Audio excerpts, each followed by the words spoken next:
Resumo da semana. Como acontece todo final de semana, toda sexta-feira, nós conversamos sobre o que de mais importante aconteceu na Câmara dos Deputados ao longo dos últimos dias. E para traçar um painel, para falar sobre o que de mais importante aconteceu, nós recebemos a editora-chefe da Rádio Câmara, a jornalista Ana Raquel Macedo. Olá, Ana, tudo bem? Tudo bom, Márcio? Tudo bem também para quem acompanha a gente nesse resumo da semana. Olá, pois é, essa semana ela foi um pouco mais curta por conta do feriado da Independência Nacional, mas ainda assim os parlamentares votaram dois temas, duas medidas provisórias bastante importantes, que levaram mais de 15 bilhões de reais para o enfrentamento à Covid-19. Quais são essas medidas, Ana? Exatamente, Márcio. Essa votação ela aconteceu na quarta-feira, como você disse, foi uma semana um pouco mais curta por conta do feriado da Independência, 7 de setembro, que caiu na segunda-feira. Então, na quarta, os deputados se reuniram e votaram essas duas medidas provisórias. A medida provisória 969, que ela destina cerca de 10 bilhões de reais ao Fundo Nacional de Saúde, e aí com repasses ao Distrito Federal, aos estados e aos municípios para o combate à pandemia de Covid-19, são recursos extras, por exemplo, para vigilância em saúde, funcionamento da rede de postos de saúde, hospitais, tudo nesse esforço que tem sido feito nos últimos meses para o combate à pandemia. E também aprovar a medida provisória 967, que destina cerca ali de 5,5 bilhões de reais, maioria desses recursos também para o Fundo Nacional de Saúde para o combate à pandemia, e nesses 5,5 bilhões tem ali cerca de 700 milhões de reais que são destinados à Fundação Oswaldo Cruz, né, a Fiocruz, que tem feito um trabalho super importante de pesquisa, tanto em relação à vacina para a Covid-19, como também em relação a tratamentos para essa doença que tem afetado tão fortemente o mundo inteiro. Essas duas medidas provisórias, a 969, que foi relatada na Câmara pelo deputado Irã Gonçalves, do PP de Roraima, e a 967, que foi relatada pelo deputado Vitor Lippe, do PSDB de São Paulo, essas duas MPs também já passaram pela aprovação do Senado e, portanto, elas já podem, então, efetivamente ser integradas à legislação. Elas não tiveram modificações na Câmara e no Senado em relação a esses recursos. Também, nessa semana na Câmara, Márcio, além dessas votações das medidas provisórias, desses recursos extras para o combate à pandemia de Covid-19, a gente teve uma homenagem ao ministro Dias Toffoli, do Supremo Tribunal Federal, um dia antes dele deixar a presidência do STF. A gente lembra que houve nessa quinta-feira a posse do novo presidente do STF, o ministro Luiz Fux, que substitui, então, Dias Toffoli. Então, portanto, um dia antes, Toffoli recebeu essa homenagem do Congresso. Ele recebeu, então, a medalha Gran Cruz da Ordem do Congresso Nacional, e tanto os presidentes da Câmara, Rodrigo Maia, quanto do Senado, Davi Alcolumbre, e também diferentes parlamentares de diferentes partidos, prestaram essa homenagem a Dias Toffoli, ressaltando ali a coragem dele, o trabalho dele à frente do STF, principalmente no rebate ali, em rebater as várias críticas à instituição, na questão do combate às fake news e na defesa da liberdade de imprensa e outras questões ali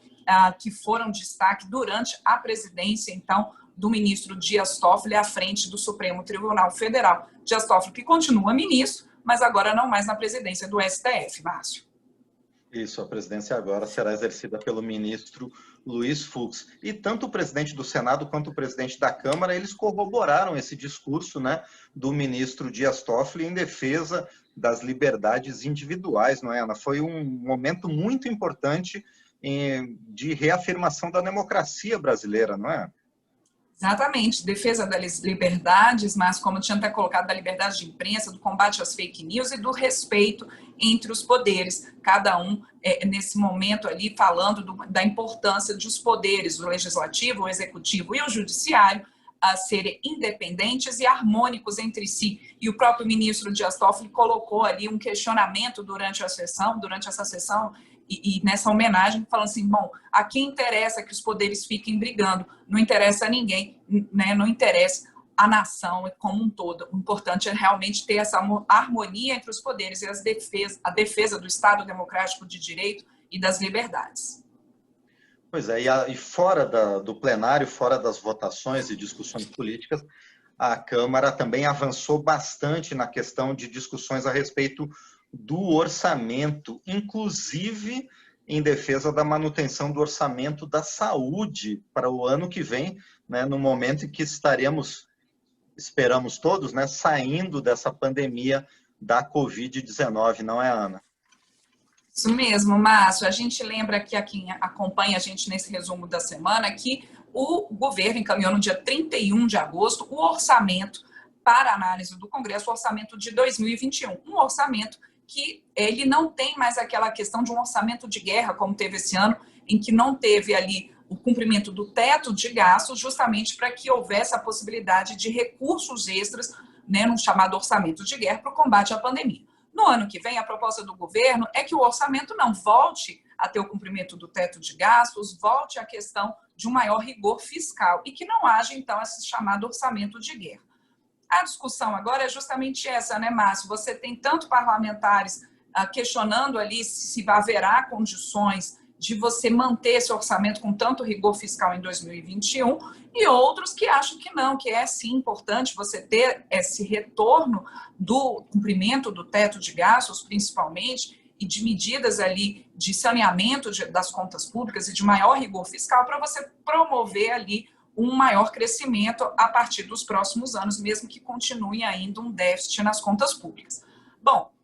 como você disse, nessa questão da saúde, o Conselho Nacional de Saúde fez uma entrega de uma carta, né, de uma mensagem à Comissão Externa da Câmara que trata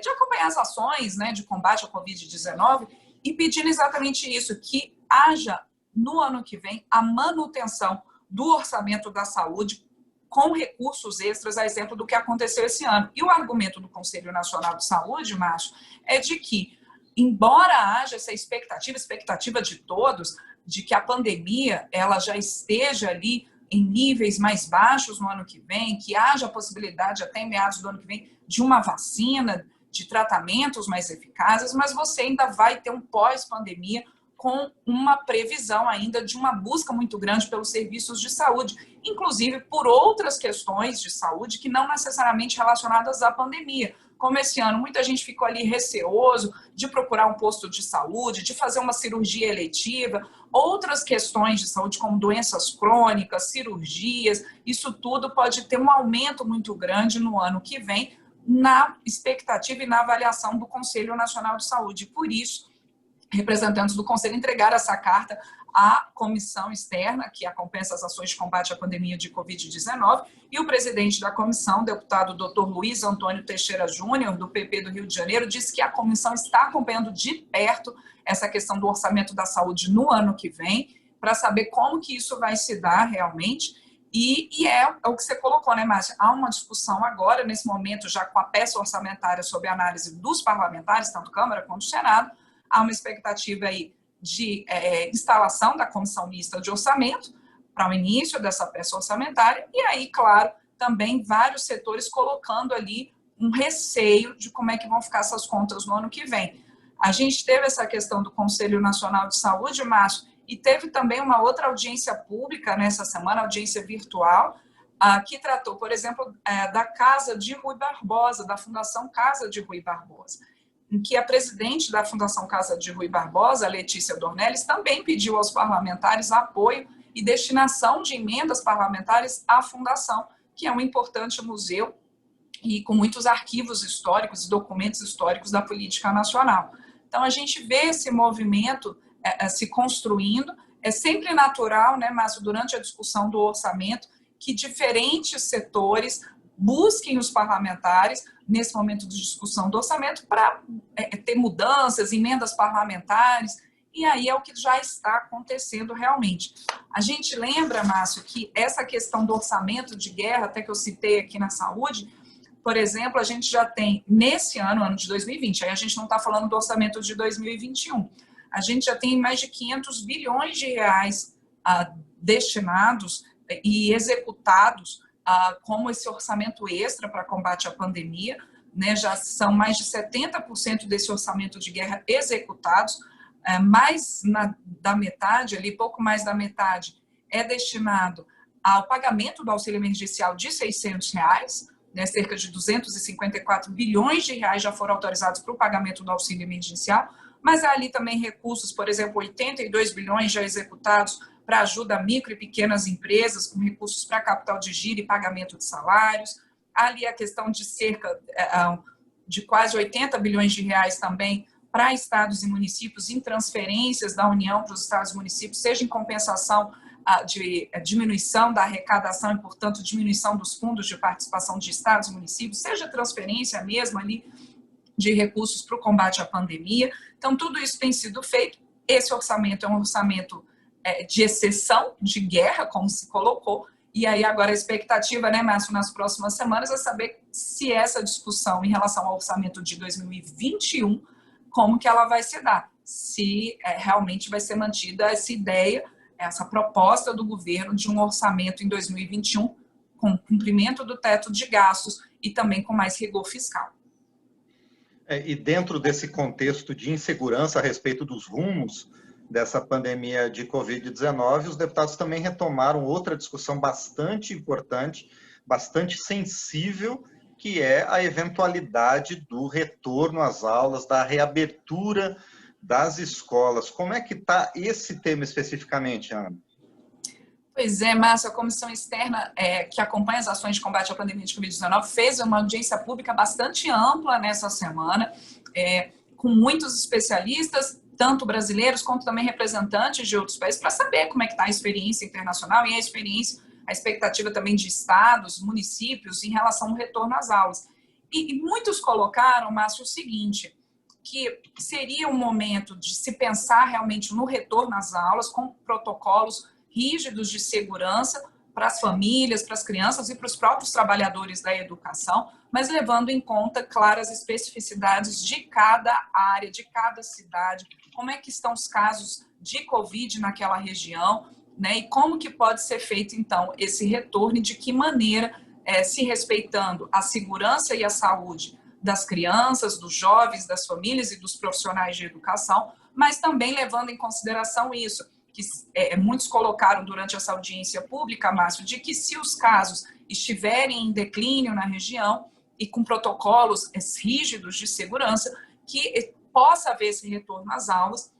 porque há também, claro, prejuízos ali na educação, por mais que esteja acontecendo o ensino virtual em muitas regiões, mas a gente sabe que para alguns estudantes essa questão do ensino virtual não tem sido uma realidade muito fácil, até por dificuldades de acesso à internet. Então, isso ali colocado uma possibilidade de um aumento ainda maior das desigualdades educacionais no país, também um risco grande e um temor de um aumento da evasão escolar, especialmente em 2021. E aí a gente tem o Conselho Nacional de Educação colocando a importância da continuidade dos currículos de 2020 em 2021, a reposição de conteúdo, para tentar de tudo realmente para evitar essa evasão escolar. Então, não é um assunto fácil, né, Márcio? A gente observou durante essa audiência pública a complexidade desse assunto e os diferentes pontos de vista, as diferentes vieses dessa questão, né, várias dificuldades e também ponderações. E eu até recomendo, né, Márcio, é uma daquelas audiências públicas, a comissão externa ela faz várias audiências sobre diferentes temas, e essa é uma daquelas que eu recomendo que quem tiver um tempinho que possa buscar lá no YouTube, no canal da Câmara no YouTube, ou mesmo na página da Câmara, câmara.leg.br, como que foi essa audiência, escutar ali o que cada especialista colocou. A gente teve a participação da representante do Unicef no Brasil, a gente teve representantes da Suécia, de países como Japão, Coreia do Sul, colocando ali como é que tem sido feito o retorno nesses locais, e os próprios dirigentes também estaduais e municipais e os parlamentares colocando suas avaliações e opiniões nesse debate. Eu acho que é um daqueles debates que vale a pena acompanhar na íntegra para quem tiver um tempinho. Se não, pode escutar os nossos podcasts, né, Márcio, que tem um resumo aí de tudo isso. Exatamente. Uma entrevista recente do programa Painel Eletrônico também tratou com a deputada Luísa Canziani, do PTB do Paraná, também sobre esse mesmo tema. E agradeço, então, mais uma vez, a Ana Raquel Macedo, por esse resumo da semana, uma semana mais curta, mas com bastante temas importantes em discussão na Câmara dos Deputados. Obrigado, Ana. Obrigada a você, Márcio. Um excelente fim de semana para quem nos escuta aqui nesse resumo da semana.